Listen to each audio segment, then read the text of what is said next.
And I'm Bill, and Steve and I are both members of the Militia de San Carlos, the reenactment group that portrays the militia that would have been here in St. Charles during the time of the Spanish regime.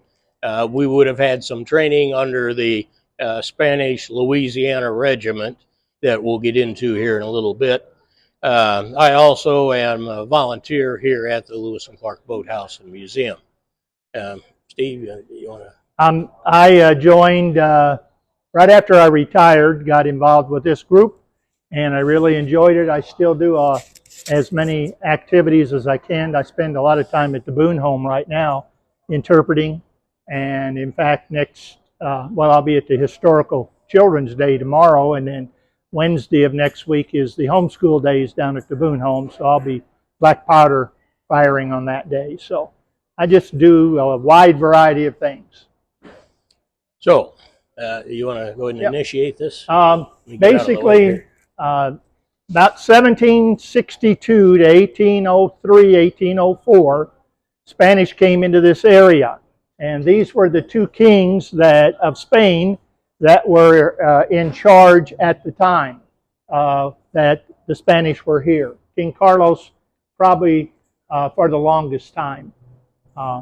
The way the Spanish got this area, it belonged to the French, and at the end of the 7 Years' War, the problem was that they lost the war to the British, and they did not want the British to get all the land that they had been in charge of.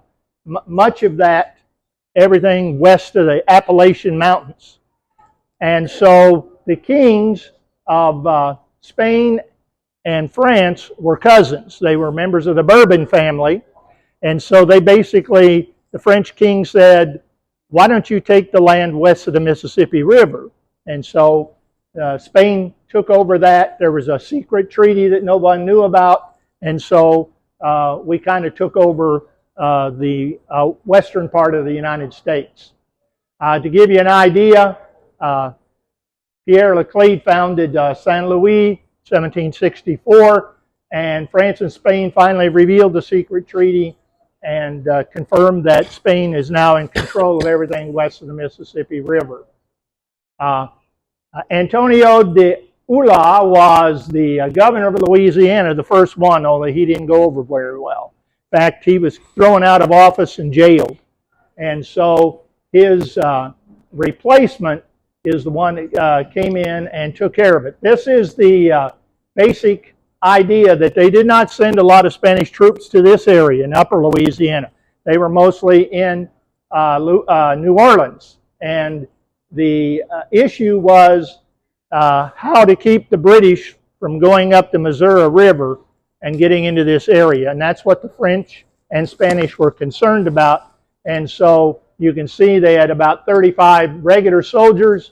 And the issue of the people in this area were mostly French, because they all moved out of Illinois, which we know as of now, on the eastern side, over to the western side, because they did not want to be under British control. We'll talk a little bit more about that when we get to the uniform.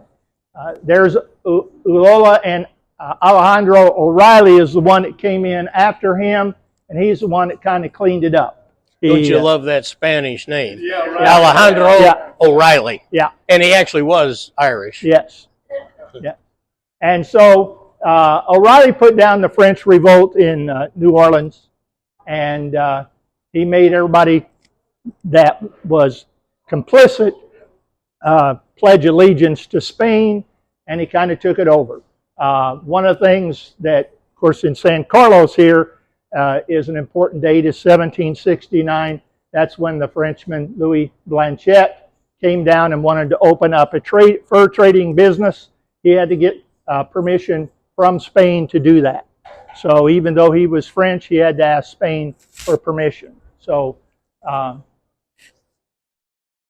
then in the area of New Orleans, that's where the Louisiana Regiment, which we are a part of, was formed by the governor of Louisiana at that time, Gonzaga, And Bernardo de Galvez was governor of Louisiana, and he was also in charge of the regiment for many years. And you'll hear his name a lot if you study all this.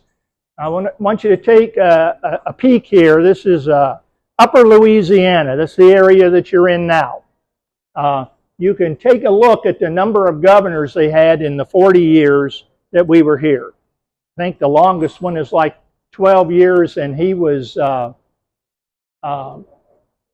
interspersed with another gentleman who was kind of important in the San Luis.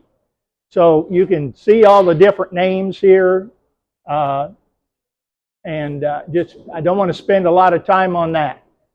And this is one of the reasons why there were so many different governors up here. You can take a look at this and see that O'Reilly observed that the license, laxity of conduct, and vice in the Upper Louisiana, he wanted to make sure that nobody got in too tight because they weren't very good, and changed them out on a regular basis. The Pancourt, which is what the French called Saint Louis, was basically named because they didn't have any food. Everybody wanted to fur trade because that's where the money was. Nobody wanted to farm.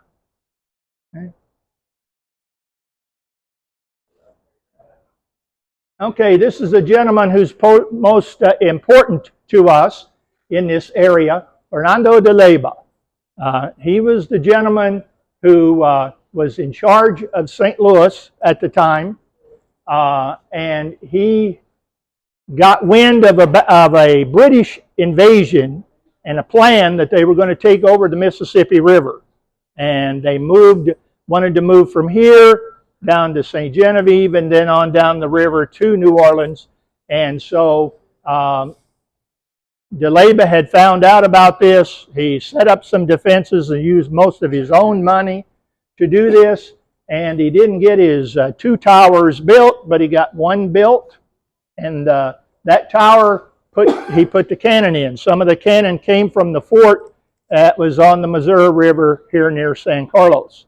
And so when the natives began their attack, they opened fire from the House of Thunder, which is what the Indians called it, the tower, and they all being of different tribes, one decided we didn't count on this. They left, and then so more of them left, and although there was the battle, it didn't last very long. There were not as many people killed as you might think, and then they took a bunch of hostages. And that tower, a defensive tower, was stone, about 40 feet high, 40 feet wide, and was located where the corner of Walnut and 4th Streets are in St. Louis today. So, a spotty, in fact, there is a plaque there designating, probably nobody ever looks at it, but there is a plaque designating that as the site of the tower. And the Native Americans was kind of involved in the battle, was kind of a conglomerate of several tribes, several nations. The ones that turned around first were the Sac and Fox, because they were the first ones approaching. And when the cannons went off, they said, it's enough of that. And so they turn around and go behind the other Native Americans. Behind them were the Sioux and the Osage, who were both just traditional enemies of the Sac and Fox. And so now, they say the Sioux are in front, but ahead of them is cannons. Behind them are their traditional enemies, the Sac and Fox. So they decide to leave. And so it's just kind of a chain reaction that was a lucky thing for St. Louis, that that's how the attacking force was made up. And the British that were involved, they figured there might have been 5 to 7 total British officers trying to handle 1,000 natives. And so it was pretty much chaos. But anyway, the Spanish prevailed, kept San Luis in the fold, because it wasn't very short after that of course, France and Spain came in on the side of the rebels in the Revolutionary War. This is how many soldiers he had. He sent to San Genoveva, which is St. Genevieve, brought them all up, and he had up to 220 militia in 2 companies. Notice they're mostly militia. Again, there's only about 35 regular soldiers up here at the time. This was the fort that we were talking about where the cannons came from. This is just about an 80 by 80 foot. I think they said it housed about 80 men. And so most of those would have been militia with a few regular soldiers in charge. It was named after Prince Carlos, King Carlos IV. So, and one of the things they did is they constructed out of cottonwood logs, which rotted after about 2 years. So the fort wasn't very well done. Plus, they had a little blockhouse they put on one side of the river, and it kept getting flooded and floating away. They finally gave up on that. So, you know, how wise they were to do all these things, we're not quite sure, but it was a nice fort at one time. You want to talk a little bit about the dress now? Yeah, we can do that. These 2 portraits are show examples of the uniforms of the Louisiana Regiment, which existed from 1769 until 1821, actually. And they wore basically the same uniform during that entire time.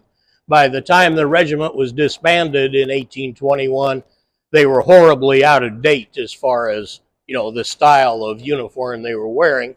They had designed new ones to be more up to date, but they never got issued. So probably when they went back to their other bases or whatever dressed like this, they were probably laughed at. You know, you're 40 years behind.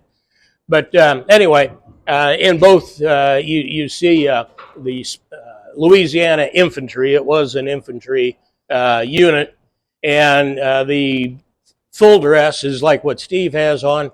It's wool breeches and waistcoat and a wool coat, you know, all that. And the coloration, if we would have had a French soldier of the same time standing next to him, the uniforms are very similar, and that was done on purpose because when the Spanish finally take over, send soldiers, these French people had no idea what was going on. And to help them kind of accept the Spanish army, they made uniforms very similar to what the French were wearing. The main addition would be the collar and maybe a couple of other things. The Spanish soldiers were getting paid twice as much as what the French soldiers they had replaced.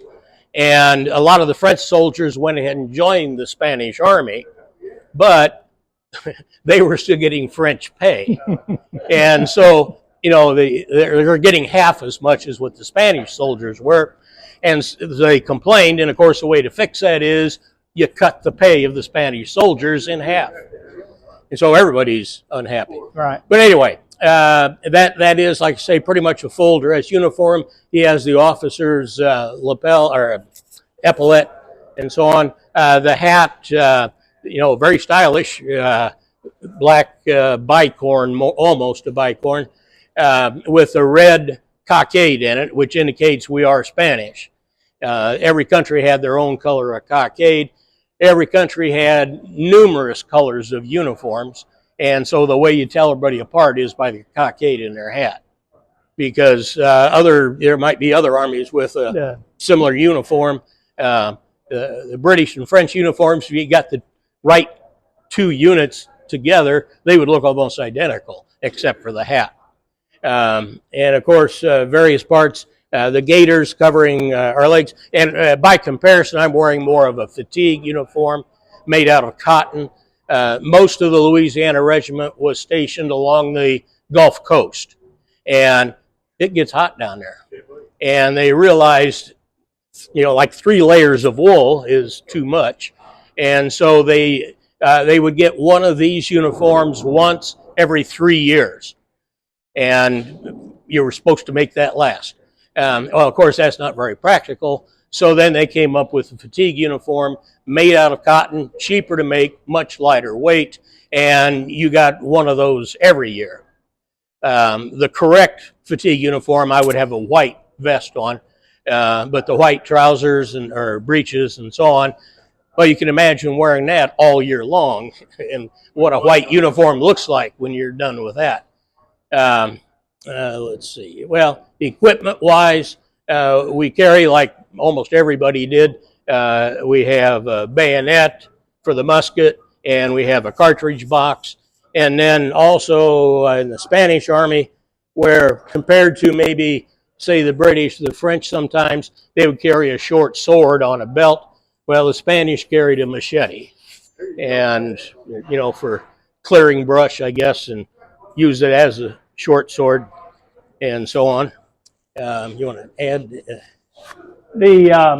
This uniform here would have been your militia uniform. The King Carlos, as I said, was very favorable to us. Not only did he give us two different kinds of uniforms, one that was cool and so on, but he provided a uniform for the militia. They also had a cavalry in San Luis. The only thing was you had to bring your own horse. And then everything else there is just different individuals with their uniform. And the drummers were just the opposite. I hit the button. If we have any questions at the end, we'd be glad to answer them. This is the Spanish commandants in San Carlos. Louis Blanchette, who started the fur trading business here. He was there for 24 years. We had Carlos Tejon. That's who I kind of represent. He had a different outlook on things. He was one of the Spanish that always say held a grudge, because after the Battle of St. Louis, you'll notice he was second in command of the expedition to Fort St. Joseph, which they marched up in February and burned it down to retaliate for the Battle of St. Louis. We're talking marching to Michigan in February. In February, and they did that so they could cross the rivers, which would have been frozen. And then James Mackay, or Mackay, whichever way you pronounced it, he was actually very important to the Lewis and Clark expedition, because he'd already traveled up the Missouri River with a friend earlier and made lots of different sketches and of the tribes and so on, and shared that information with Lewis and Clark before they took off. So he was the last one. As you can see, that was 1804, but I think we were already back in French hands. These are just some old maps that highlights. It's a copy of the Mackay-Evans map, the one they produced after they, and the red circle shows where St. Charles is. He starts his map with St. Charles, which I think is okay. And then on the next slide, same map, but the circle this time shows the Mandan villages in what today is North Dakota. These maps we made and copied for use as part of the Lewis and Clark expedition.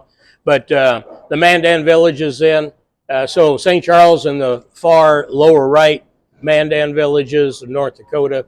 A decent map turns out to be his latitudes and longitudes aren't exactly right, but it gets you headed the right direction.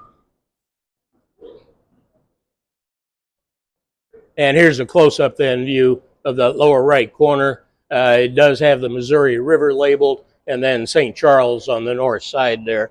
And that's, of course, where we are today. Again, this is a little bit more about the battle, but we've kind of covered that. And so the only different thing was here, the Deleba didn't get any recognition for winning that battle and saving the Spanish in this area. He died just a few months after the battle. And the word, he got promoted and so on, but it took so long for the word to get back to Spain that he really never got any recognition. Within the last 10 years, though, his hometown, they had a big ceremony and did a plaque for Deleba for his contribution to the Spain at the time that we were in St. Louis, St. Charles. This is a little bit more about who went on that trip up to St. Joe, Fort Joseph, and burn it down. They raised the flag too, which in those days, if you raised the flag on property for 24 hours, it belonged to your country. So at the end of the Revolutionary War, Spain had to be included in the talks, peace talks, because they had laid claim to that land. As we said, there are a lot of different changes into the area. Napoleon reacquired the land from Spain, and even though he promised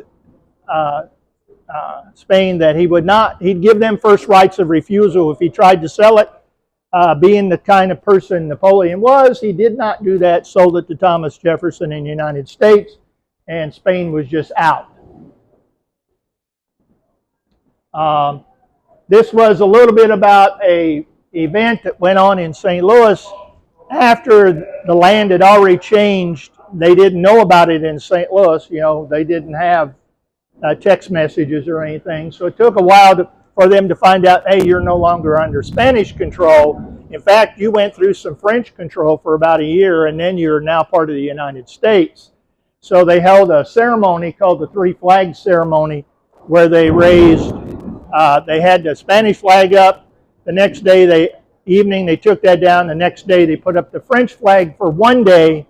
They took it down and then put up the U.S. flag, and that's how they transferred power at that time. But Spain still had Texas, Mexico, Cuba, California, and a whole bunch of Central America was part of their domain at that time. So they didn't just go away. And here are two pictures we wanted to share with you. This is our group on the left and looking pretty good. But that's because we were taking a formal picture. You look on the right, that's the way we normally look. Okay? So anyway, that was taken at Fort Massac. Massac, yeah. And here's our 4-pounder appropriate thunder, the cannons going off. Sound effects. Yeah. We do have some guns up here if you'd like to come and take a look. We've got a British Brown Bess, a Fowler, which is non-military. We have a Jaeger, which is a rifle from Germany. And then Bill has his Spanish, model 1757 Spanish musket. So if you want to come take a look at those. And that's basically it. Unless you have questions, we'd be glad to answer them.